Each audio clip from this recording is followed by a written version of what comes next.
বাংলাদেশের প্রান্ত হতে সালাম জানাই হে রাসূল, হে রাসূল। জবান খুলে মহাব্বতের সাথে আমরা সকলে একসাথে আমরা পড়ি।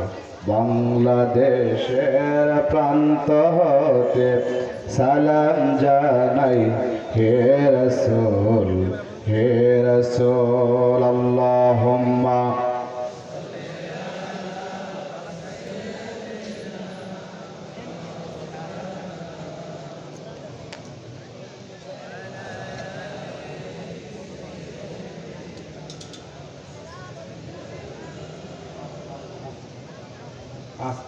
وعلى آل سيدنا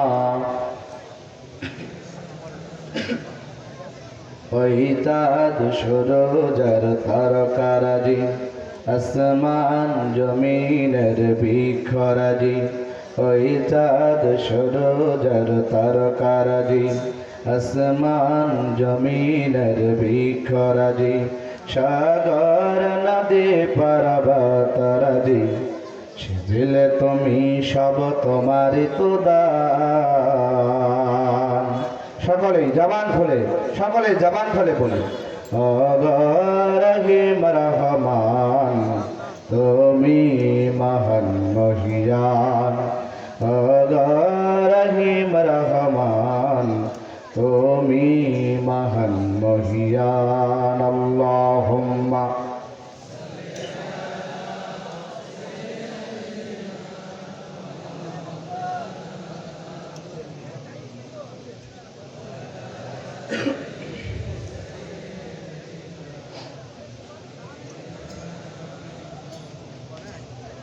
আলহামদুলিল্লাহ। বাংলাদেশের এক ঐতিহ্যবাহী জেলা রাজবাড়ী জেলার অন্তর্গত নারোয়া ইসলামী সমাজ কল্যাণ পরিষদ কর্তৃক আয়োজিত ঐতিহ্যবাহী তাফসীরুল কোরআন মাহফিলের সম্মানিত সাহেবে সাদর, সম্মানিত সভাপতি, বিশিষ্ট ইসলামী চিন্তাবিদ, আলেমে দ্বীন, হোগলাডাঙ্গি মোহাম্মদিয়া ইসলামিয়া মডেল মাদ্রাসার সম্মানিত অধ্যাপক জনাব মাওলানা মোহাম্মদ আলী সাহেব, বারাকাল্লাহু ফি হায়াতি, জোরে বলেন আমিন। মোহতারাম সভাপতি আছে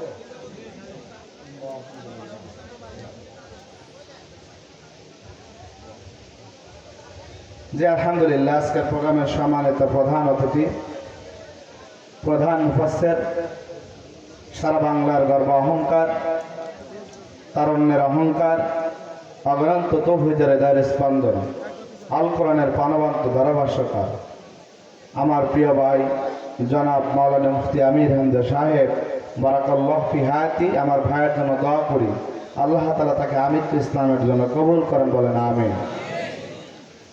আজকের প্রোগ্রামের সম্মানিত বিশেষ অতিথি, আমাদের একান্ত প্রিয় রাহবার, আমাদের অন্তরের মানুষ, হৃদয়ের মানুষ, বাংলাদেশ জামায়াত ইসলামী বালিয়াকান্দি উপজেলার সম্মানিত আমির, জননন্দিত জননেতা জনাব মাওলানা মাহমুদ আব্দুল হাই জোয়ারদার সাহেব, বারাকাল্লাহু ফি হায়াতি। আমরা মুহতারামের জন্য দোয়া করি, আল্লাহ তাআলা আমাদের প্রিয় দায়িত্বশীলকে ইসলামী আন্দোলনের জন্য যতটুকু হিকমত, প্রজ্ঞা, ইলমে যোগ্যতা প্রয়োজন, আল্লাহ তাআলা তার গোলামকে সবটুকু দান করেন, বলেন আমিন। মঞ্চ উপস্থিত উম্মতের শ্রেষ্ঠ সন্তান হযরত উলামা ইকরাম, আমার সামনে উপবিষ্ট তৌহিদি জনতার একাংশ, পর্দার অন্তরালে অবস্থানরত আমার পরম শ্রদ্ধেয় সম্মানিত মা এবং বোনেরা, সকলকে আমি দোয়ার উদ্দেশ্যে সালাম দিতেছি। আসসালামু আলাইকুম ওয়া রাহমাতুল্লাহ। প্রিয় রাজবাড়ীবাসী, আপনারা ভালো আছেন? জোরে বলেন, ভালো আছেন? আপনাদের ভালো রাখিছেন কে? কেউ যেটা পারেন না পারেন কে? কেউ যেটা দেখেন না দেখেন কে? কেউ যেটা শোনেন না শোনেন কে? আল্লাহ তাআলার দরবারে জবান খুলে কালিমাত শুকর আদায় করি, সকলে বলে আলহামদুলিল্লাহ। প্রিয় ভাইরা, এই মাহফিলটা 1 মাস পরে ছিল, 26শে মে। তো আমাদের প্রিয় ভাই, আপনাদের এলাকার কৃতি সন্তান, আপনাদের পরিচিত মুখ জনাব সাহেব আলী, যিনি কুষ্টিয়ার প্রাণকেন্দ্রে তিনি অবস্থান করেন থাকেন, তিনি আমাকে বললেন, ভাই আমার তো জন্মভূমি, আপনাদের সন্তান আমাকে বললেন, ভাই আমার জন্মভূমি আমার এলাকার লোকজনের খুব আবদার মুফতি আমির হামজাকে এই নারোয়াতে নিয়ে যাওয়া। তো আমার সাহেব ভাই আমাকে খুব রিকোয়েস্ট করেছিল, হামজা ভাই মাঝে ডেটটা কেটে দিয়েছিল। তো আমি তার সাথে যোগাযোগ করে এই ডেটটা 1 মাস আরও এগিয়ে যাতে আমি আপনাদের এই মনের চাহিদা পূরণ করতে পারি, আল্লাহ তাআলা আপনাদের জন্য এই সকলকে ইসলামের জন্য কবুল করেন, বলেন আমিন। আজকে তাফসির মাহফিল মহান আল্লাহ কবুল করেন, বলেন আমিন। প্রিয় ভাইরা, এই কোরআনের মাহফিল হওয়ার কারণে আপনার খুশি না বেজার?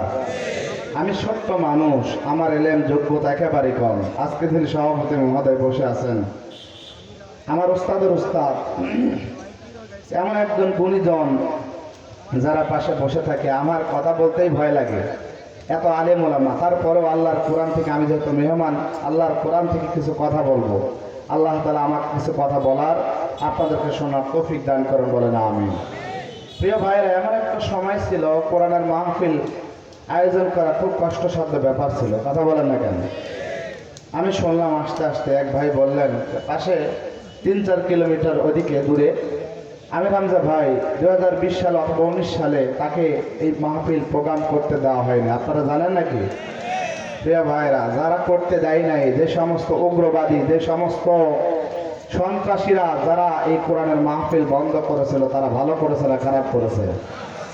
জোরে বলেন, জোরে বলেন। তার মানে কি? কোরআনের মাহফিল বন্ধ করা খারাপ কাজ। আর যারা কোরআনের এগেনস্টে আইন পাশ করে, কোরআনের এগেনস্টে তারা মত প্রকাশ করে, কোরআনকে স্তব্ধ করার চেষ্টা করে, যুগে যুগে যেমন অতীত ইতিহাস থেকে আমরা দেখেছি, নমরুদ, ফেরাউন, আবু জাহেলকে যেমন শোষণীয় লাঞ্ছিত করে তাদেরকে যেমন দুনিয়া থেকে বিদায় করেছে, কিয়ামত পর্যন্ত যে সমস্ত নমরুদের বাচ্চা, আবু জাহেলের বাচ্চা কোরআনের বিপক্ষে যারা আইন পাশ করে, কোরআনের এগেনস্টে যারা মত প্রকাশ করে, কোরআনের মাহফিল বাধা দেয়, আমরা মনে করি নমরুদ, ফেরাউনের মতো দুনিয়া থেকে তারা বিদায় নিবে। প্রিয় ভাইয়েরা, আসুন আমরা আল্লাহর কোরআন থেকে কথা শুনি। আমি যে আয়াতে কারিমা তেলাওয়াত করেছি, ছোট্ট একটা সূরা, সূরা আল মুজাম্মিল। কি সূরা? কোন সূরা? জোরে বলেন। আজকে বাসায় যে আপনার স্ত্রী সহধর্মীদের জিজ্ঞাসা করেন, ইয়াসির আরাফাত ভাই কুষ্টিয়া থেকে আসলেন, কোন বিষয়ে আলোচনা করলেন, কোন সূরা থেকে, আপনি বলতে পারবেন? জোরে বলেন, পারবেন?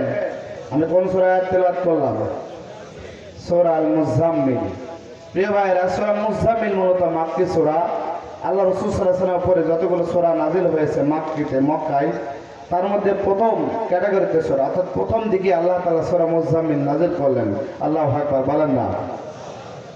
ও আমার ভাই, আল্লাহর নবী বিশ্বনবী আমার হেরা গুহায় কয়েকদিন ধ্যানমগ্ন ছিলেন। তাফসীরে ফি জিলালিল কোরআনের বর্ণনায় আল্লাহর নবী কয়েকদিন হেরা গুহায় ধ্যানমগ্ন ছিলেন। এমন সময় আল্লাহর নবীর সামনে জিবরাইল আলাইহিস সালাম আসলেন। আল্লাহর নবী বিশ্বনবী কোনদিন জিবরাইল আলাইহিস সালামকে দেখে নাই। আল্লাহ নবী জিবরাইল আলাইহিস সালামকে কোনদিন দেখে নাই। জিবরাইল আলাইহিস সালাম হেরা গুহায় আসলেন। বিশ্বনবীর সামনে আসার পরে বলতেছেন, ইয়া মুহাম্মদ ইকরা, ওগো মুহাম্মদ আপনি পড়ুন, ওগো আল্লাহর নবী আপনি পড়ুন। আল্লাহর নবী বলতেছেন, মা নাবি করে আমি পড়তে পারি না। বিশ্বনবীকে দ্বিতীয়বার বললেন, ইয়া মুহাম্মদ ইকরা, আপনি পড়ুন। আল্লাহর নবী বলতেছেন, মা আনাবি করে আমি পড়তে পারি না। তাফসীরে ফি জিলালিল কোরআনের বর্ণনায় আল্লাহ নবীকে জিবরাইল আলাইহিস সালাম তৃতীয়বার বললেন, ইয়া মুহাম্মদ ইকরা, নবী আপনি পড়ুন। আল্লাহর নবী তৃতীয়বার উত্তর দিলেন। আল্লাহর নবী বললেন, মা নাবি করে আমি পড়তে পারি না। চতুর্থবার আল্লাহর নবীকে জিবরাইল আলাইহিস সালাম বুকের মধ্যে আলিঙ্গন করলেন, জড়ায় ধরলেন। এবার বিশ্বনবীকে বললেন, ইয়া মুহাম্মদ ইকরা, আপনি পড়ুন।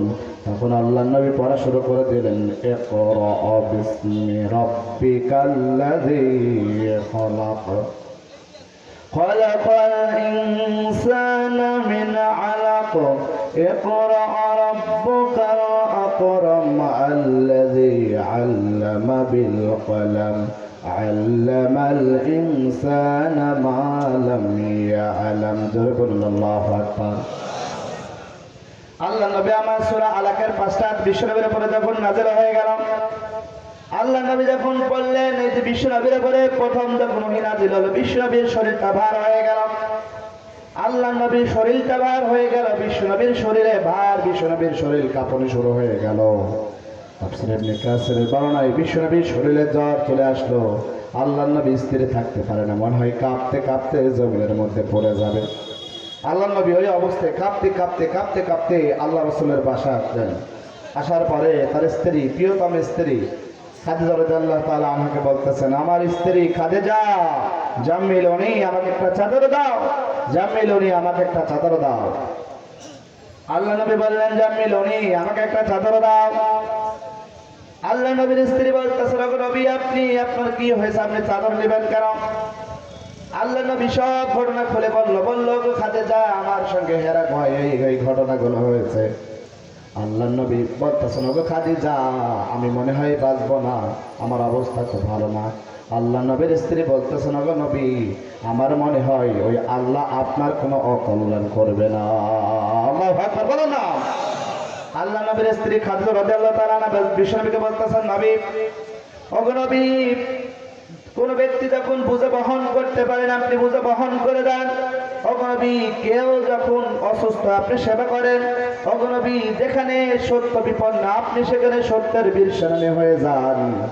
ওগো নবী, আত্মীয়তার সম্পর্ক আপনি বজায় রাখেন। ওগো নবী, সুতরাং আমার মনে হয় ওই আল্লাহ আপনার সঙ্গে কোনো অকল্যাণ করবেন না। আল্লাহু আকবার, বলেন না।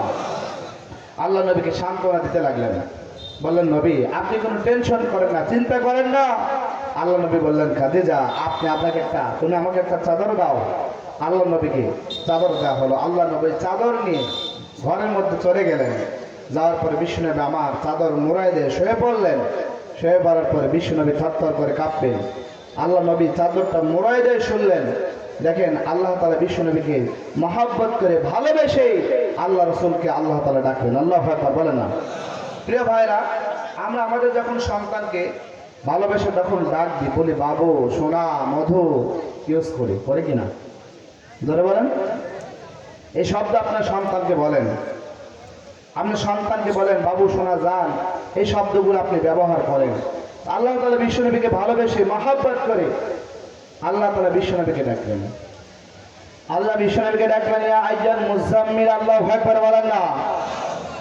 আল্লাহ রাব্বুল আলামিন বিশ্বনবীকে বললেন, ইয়া আইয়ুহাল মুযাম্মিল। তাফসীরে ফি জালালিল কোরআনে বর্ণনা, আল্লাহ রাব্বুল আলামিন বিশ্বনবীকে যতবার ডেকেছে আল্লাহ রাব্বুল আলামিন বিশ্বনবীকে ব্যবহার করেছেন ইয়া আইয়ুহান নাবিয়্য, হে আল্লাহর নবী, ইয়া আইয়ুহার রাসূল, হে আল্লাহর রাসূল।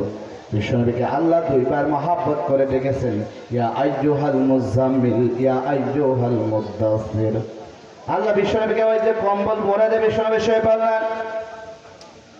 আল্লাহ রাব্বুল আলামিন বিশ্বনবীকে মহব্বত করে ডাকলেন, ইয়া আইয়ুহাল মুযাম্মিল, ইয়া আইয়ুহাল মুযাম্মিল, ও কম্বলওয়ালা নবী, ও কামলিওয়ালা নবী, আপনি উঠুন। আল্লাহ তাআলা বিশ্বনবীকে ভালোবেসে বললেন, ওগো কামলিওয়ালা নবী, আপনি উঠুন গো নবী, আপনি উঠুন।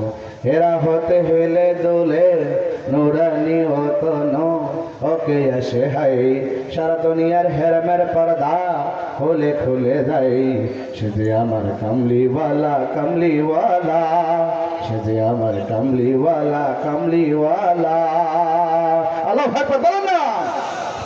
তোর ভাবে বিবল রাঙা পায়ের তলে, পর্বত জঙ্গল তলমল টলে, হুরমা খেজুর বাদাম জাফরানি ফল ঝরে ঝরে যাই।